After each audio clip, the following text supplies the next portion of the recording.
Thanks, Kamish. Very excited to be here today for a variety of reasons.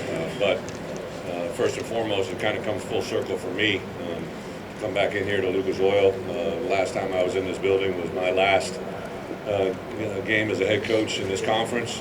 We played Nebraska to open up the season this year against Nebraska as a completion of a journey that has brought me to where we are. But to be at the University of Illinois now, as an Illinois born, played high school football in the state, to come back to this conference as a former player, former assistant coach, former defensive coordinator, former head coach in this league, especially in this Big Ten West, it really has come full circle. So I couldn't be more excited to unite with a fan base that I think is excited to not only see where we can go, but where we can sustain this. When I first had a conversation with Josh about coming to the University of Illinois, the thing he kept harping and remaining and staying on to this day we're at right now is just the overall commitment to not only get Illinois where we want to be, but to get Illinois to stay where we want to be. All right? And in 2021, to have a program sitting in a position to be discovered for the long term is a very exciting time. Excited to be back here today. I recognize a lot of familiar faces. It's been a while since I've seen some of you, so to be back and rekindle relationships with the media, build new ones is an awesome time. Couldn't be more excited for this opportunity to be with you here today.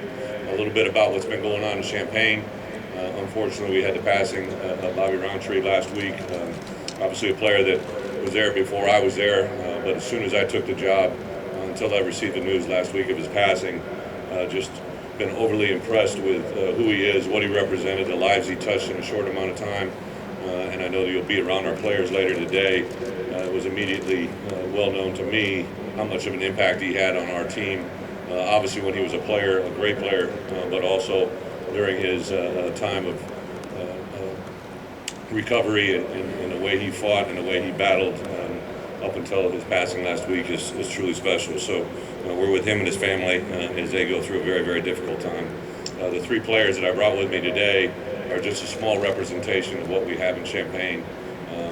Coach Smith, Lovey did a really nice job. I can't talk about anything that happened before I got here, but I give him a lot of credit for these three young men that are here with me today, and as well as a lot of young men that are in Champaign that represent us on a daily basis. We all want to win games, we all want to do certain things, but the character, the virtue, the type of people he brought to our campus is really special, and these three players today represent that. Vidarian Lowe, who's also been selected by the conference to represent us as an entire conference and to be the speaker. We'll normally be at a luncheon, but we'll do it virtually this year, or at least a recording of it. There hasn't been a player from the University of Illinois in 15 years to be selected in that role, and it's a lot more than just the football player he is, it's the person he is. His personal life, to be married with a couple kids, to have the guardianship of his young brother. Just to truly, since I walked in the building, I've never been more impressed with a player in such a short amount of time. Doug Kramer, who's from Chicago, a guy that came back for a sixth year, and a guy that I'm excited with to be a guy that represents us. He also will handle our commands, a center, great demeanor, great attitude, just an awesome kid to be around. And then Owen Carney, our outside linebacker who came back as well, actually entered the transfer portal right before I was there, or during my time there. We continued to have conversations and to kind of re-recruit him. There's probably not a player in our program that I've had more individual time contact meetings with to get to where we are today. So those three guys are the representation of a super senior class of 22 players, right? We lead the nation in the number of super seniors back at 22. We have 18 seniors that are coming back, which would be their normal senior year. Whether they come back for an additional year because of COVID is going to be determined in the future, but that's 40 seniors in our program right now who are very hungry, very excited about the attitude they've shown, about the demeanor they've brought, the way they've accepted our coaches, the way they've brought into what we've been asking them to do. Not so much just in our time in the football facility at the Smith Center, but what we ask them to do in their personal lives, the way that they walk their walk and handle their routine on a daily basis has been pretty impressive. With that being said, I think the part that is exciting for me especially is you learn so many things in life as you go through it that you had no idea you were going to learn that day, right? So to be in this conference, to be in this role is truly a moment in my lifetime that means everything to me. I'm now married with couple small children, and to have a home in Champaign that we're building, literally a home. I'm not building, but we've hired people to build and to grow my family, to have our children be raised in Champaign is something I'm very, very excited about, and looking forward to building something there that lasts forever. So we open up the open up the college football season. What a great opportunity. It was going to be in Ireland. Of course, everybody wanted to go to Ireland, especially our kicker, James McCourt, one of our dynamic duo of kickers we call the Lads. One's from Australia and one's from Ireland. We were going to kick off the football season over there, but because of COVID, that got canceled, and bring it full circle back into Champaign to have it kick off against Nebraska, a team that we have great respect for. I've known Scott for a long time, a team that brought a national championship to the Big Ten when they came into it, and now the opportunity to open up the college football season at noon, literally as the first college football kickoff of the year, is truly an exceptional opportunity. So with that, open it up for some questions and look to be enlightened. Thank you, Coach. And just a reminder for everybody, we have a very wide footprint, so I ask you to please raise your hand up nice and high, keep it up, and when you ask your question, if you can stand, please stand. We're going to go to the far right, hand up all the way on the end, Coach. Colin Banks, thesportsbank.net. So much is made in this conference of the ground and pound, running game, power game. Obviously, the two schools in the conference that you've been affiliated with in the past.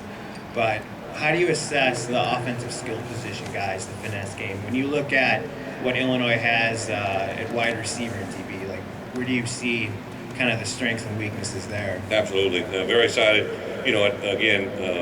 Walking into a situation like you did during transition, you really don't know what. I've been out of college football for 3 years. As soon as Josh called, I began to research the roster, identify players, offense, defense, special teams. Really, I think one of the moments that I really go back to is that first opportunity to watch the team play at Penn State, the last game of the year, and then to come back and meet with the team the next year. I offered an opportunity for everybody in that room to come back. I didn't look at a stitch of film. I didn't care if they were a great player or a player that was last on the depth chart. I wanted them to know that I was the newest family member in that room. And from this point forward, we're going to walk this walk together. Offensively, you had a variety of different quarterbacks, kind of some different skill sets in the offense they'd run previously. I brought in Tony Peterson, our offensive coordinator, for a reason. I never worked with him, right? So I knew everybody would gravitate to my past experiences.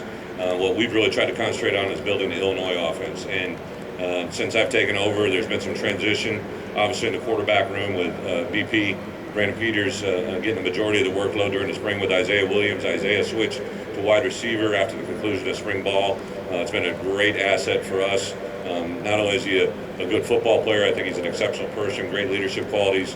He's lightning in a bottle, just very, very active, natural receiver. So I think just that simple transition right there made us better at the wide receiver position by transition from the quarterback. Also added a grad transfer, or a transfer from Rutgers with Art Sikowski, who's been a player in this conference already, a guy that we're excited to be part of the program, Matt Robinson. So quarterbacks, feel really good about 4 or 5 of our running backs that I'm excited to see.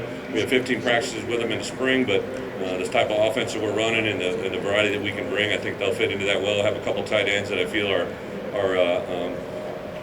very, very good Big Ten type players that could transition to possibly something later in their life in the NFL. I've been blessed with 2 edge tackles in Vidarian Lowe and Palcho that have started, I believe, over 30 games each apiece and many more. And to have 2 guys like that with Doug Kramer in the middle and a couple guys fighting it out at the guard position, I'm really excited where our offense is. We'll go to the back at 1 o'clock, Coach. Chris Solari from the Detroit Free Press. As a defensive coach, with the limiting of contact practices and fully padded practices, particularly when you're starting a new program and taking over a new program, how does that work, and how do you feel that those changes are for safety versus the quality of football that's put on the field? Great question, Bruce. So first, anything that involves player safety as a coach, I couldn't be more excited for, right? Anything that allows us, I grew up playing in this league, obviously coached in it for a long time, and I think the evolution that we've naturally taken as coaches, as a college football world with the NCAA, with the backing of our doctors and the medical people, have made us better as coaches, right? Like, I can sit here take a stance, or it doesn't do any good, right? I always say, I talk to Josh on a daily basis, just tell me the rules and let me play, right? Just give me the rules and we can make an adjustment. I think one of the things, the last 3 years being in the NFL, because of the NFLPA, they really take a proactive approach to player safety, because guys are making livelihoods off of being able to play, correct? So it really enlightened my eyes about the way to practice efficiently, from things like tackling, pass rush, one-on-ones, different things that maybe were higher risk to player safety, and then also the ability to practice efficiently without full pads, right? To not actually have to go out there and take people to the ground, to learn how to play on your feet. One of the things that jumped out to me when I used to visit NFL teams as a college coach is how much the players and the coaches demand players to play on their feet. The game is played while you're playing on your feet, right? So to get players to understand that and preach it, I'm sure if you ask our 3 guys here today how many times I talk about staying up, it's just overwhelmingly positive. So I think where we're at as an organization is where we're at, and to accept it and move forward. We have 9 padded practices. The way I structured our first 4 weeks before we played Nebraska was actually difficult to even get that 9th padded practice in the way I wanted to do it. So I think it's more than enough if you're doing things the correct way. We have time for 2 more. We'll go on the left, 4th row, and then we'll end over here. Hi, Coach. Alec Bussey, Rebels.com. I wanted to ask you mentioned you last time you were in this building was after you won a Big Ten championship. You had a lot of success in this conference. What kind of details go into you having that same success at Illinois as you did at your previous institution? Yeah, great question. I think it's a combination of, I stand here now as a 51-year-old head coach versus the 36-year-old head coach I was 15 years ago, right? I've learned things through success, but I've also learned things through failure, and to be aware and cognizant of that, and be very diligent in our daily approach about how we maximize our strengths, minimize our weaknesses. But first, you have to partnership with the right people, right? At my previous institutions, I was with some great people that made those opportunities be special. And now to walk hand in hand with Josh, a guy that played here at the University of Illinois, had a degree from here, and now leads our entire athletic department. That's critical, right? To have a partnership with the people that are going to support you. I think the other 2 big components, right, is recruiting the state of Illinois.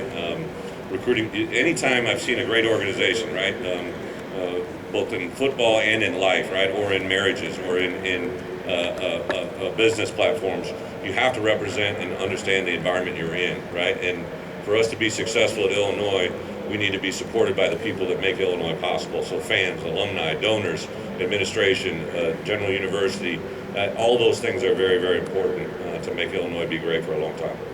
And we'll end in the middle on your right. Hi, Coach. This is Leah with the Cedar Rapids Gazette. I was just wondering what your approach is to in-state recruiting and how you're hoping to kind of reclaim the state, especially since you compete with Iowa a lot and you have a Tiger Hawk tattoo. Yeah, I got a Tiger Hawk tattoo when I was 19. It was a great idea then, not so much now. But I think it's important to realize that is a big part of where I am today, right? And I always tell our players, we all come from different parts of the country. We all come from different homes, different backgrounds, different religions, different communities. The first is to know that you're here because of that, right? That made you who you are today. For us to be successful in Illinois, I have to recruit into state, but we also, the states that border us, right? So, they come into our state so we can go into theirs as well. So we'll cross the border and go out and recruit, because a lot of times those similarities are very, very, very real than people think, right? Like a kid that grows up in downstate Illinois is very similar to a kid that grows up in the middle of Iowa, the kid that grows up in the middle of Wisconsin, the kid that grows up in the middle of Ohio. All those things transcend to what we think we can bring here, right? So it's an exciting time. Recruiting is something that people. I remember when I left the University of Iowa, went to Kansas State, and was involved in recruiting battles. That's when things get very personal, right? It's easy on Saturdays. Saturdays, you're just 11 guys competing on the field at a time. But recruiting is personal if you're doing it the right way. And to be able to have a foothold and to continue to build that with our in-state players, but also branch out and find Illinois-type players in other states, that's what it's all about. Coach, thank you. Have a great season. ILL.